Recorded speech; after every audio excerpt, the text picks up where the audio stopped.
Grabe, Lord. I thank you for this experience, for this opportunity.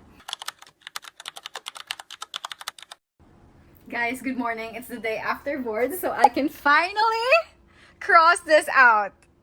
Oh my gosh. Oh my gosh, my last day, May 12. Now it's May 13.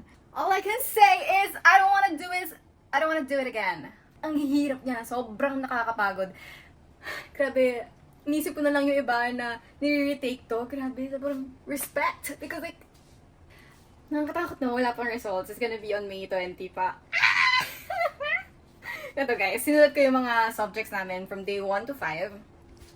Ayan. May 4, 5, 6, May 11, and 12.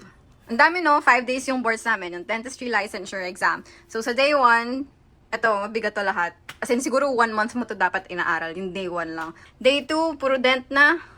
Except dito, may pharma pa. And for the day 3 ng Theo, ito Theo to. What I mean by day 1 to 3 is theoretical. Exam lang to. As in, written. And then, sa practicals, 2 araw, super nakakapagod to. Oh my gosh, as in, grabe talagang pagod talaga to. So, it's resto, maggagawa ka ng prep ka ng class 1 and class 2. Siyempre, hindi mo alam yung case, dapat nakapractice ka sa lahat ng ngipin. And then, doon mo lang malalaman on the day. And then, FPD, PFM, porcelain fused to metal, 3-unit bridge, yan yung gagawin mo. And then, RPD ng design. Finally, the last day is 1-day CD. Grabe, nakakapagod to. Sasakit yung likod mo ditong dalawa. Sasakit yung likod mo, sasakit yung kamay mo, magka-cramps yung kamay mo kasi sobrang ginagamit mo talaga yung kamay mo. As in, isipin nyo, ito yung expenses. Kung mag-review center ka, pero pwede ka naman mag-self-review, pero scary. Pero kaya naman mag-self-review. And then, pwede ka din mag-practice on your own. So, ito yung, kung magkano siya, around 5 to 18K for the Theo, 18 to 25K for the review sa labas. And then, 20 to 30K yung dental materials. Yung lahat ng dental materials ko na yan. It's freaking expensive, okay? Okay, next. Practical phase, yung babayaran mo sa school and yung babayaran mong mga cash, yung mga i-rent mo, around 13 to 15,000. Pero may pangkain ka na dito. And then, sa PRC, for the payment ng board exam, it's 1,300s or 1,300. All in total, I actually mga naka 100K ako. Ako ha. Pero syempre, ikaw na bahala kung gusto mong i-avail ang mga review center or ikaw na bahala kung paano mong gagawin yan at makamura. Pero around 50,000 to 100K. Ang mahal talaga ng dentistry. Sa school pa lang, tas may meron ka pang tuition fee. Hindi ko to i-sugarcoat, di ko sabihin na kaya nyo yan. Well, totoo naman, kung gusto mo talaga mag-dentistry, kailangan mo talaga gumawa ng paraan para magkaroon ng resources. Kahit nga kaming mga taga-UP na walang tuition fee, umaabot na kami ng, di ko alam. Pero, ang mahal. Tapos, after mo mag-dental school, mag-boards ka pa around 100K.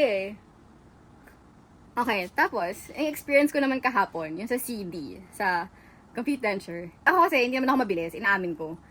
Buti nga, naging 3 p.m. Naging 8 to 3 p.m. kasi, kukulangan ako sa oras kung 2 p.m. lang. Naka-festooning naman ako. Nakaabot ako ng festooning, but it's not the best of the best of the best. But it's acceptable for me, okay? Tapos yung records ko naman, I think they're fine. So, I think that's that. And sobrang nakakapagod. Hindi lang utak. Pati kamay. Pati physical strength. Lahat talaga for dentistry. Kailangan mo ng pera, kailangan mo ng utak, kailangan mo ng lakas. Ay, grabe talaga. Tapos nagsasidi ako, kahapon, grabe yung katabi ko. 8 to 3, ikaw na bahala. Basta tatapusin mo siya, tapos ikaw na bahala kung kakain ka, kung magbe-break ka, basta matapos mo yung kailangan gawin, which is complete denture, yung buong postizo. You won't do that in a single day. Multiple appointments siya for the real patients, as in yung live patient.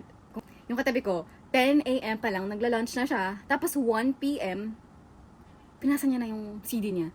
Sineset up ko pa lang yung, ito. Sineset up ko pa lang yan. Tapos pinasa niya na, like, oh. May mga 5 minutes akong uminom ng juice habang pinapaset ko yung plaster ko, habang minount ko siya. So, uminom ako ng juice, kumain ako ng Reese's, ng chocolate, just to have that energy, okay? Kumain na ako nung onigiri ko after ko mapasa. And it's around 3 p.m. na. Tapos grabe, feeling ko kahapon, magkakasakit ako. Grabe, Lord, I thank you for this experience, for this opportunity. Kahit anong resulta, thank you, Lord, pa rin talaga. And nothing in your name is impossible. Ayun. Ang dami ko pang ayusin. Ang daming gamit sa dentistry. Na-excite na akong ibenta to lahat. Ang dami. Hindi lang yan. Madami pa. Tapos na-excite akong tanggalin yung lahat. Tanggalin yung mga reviewers na yan.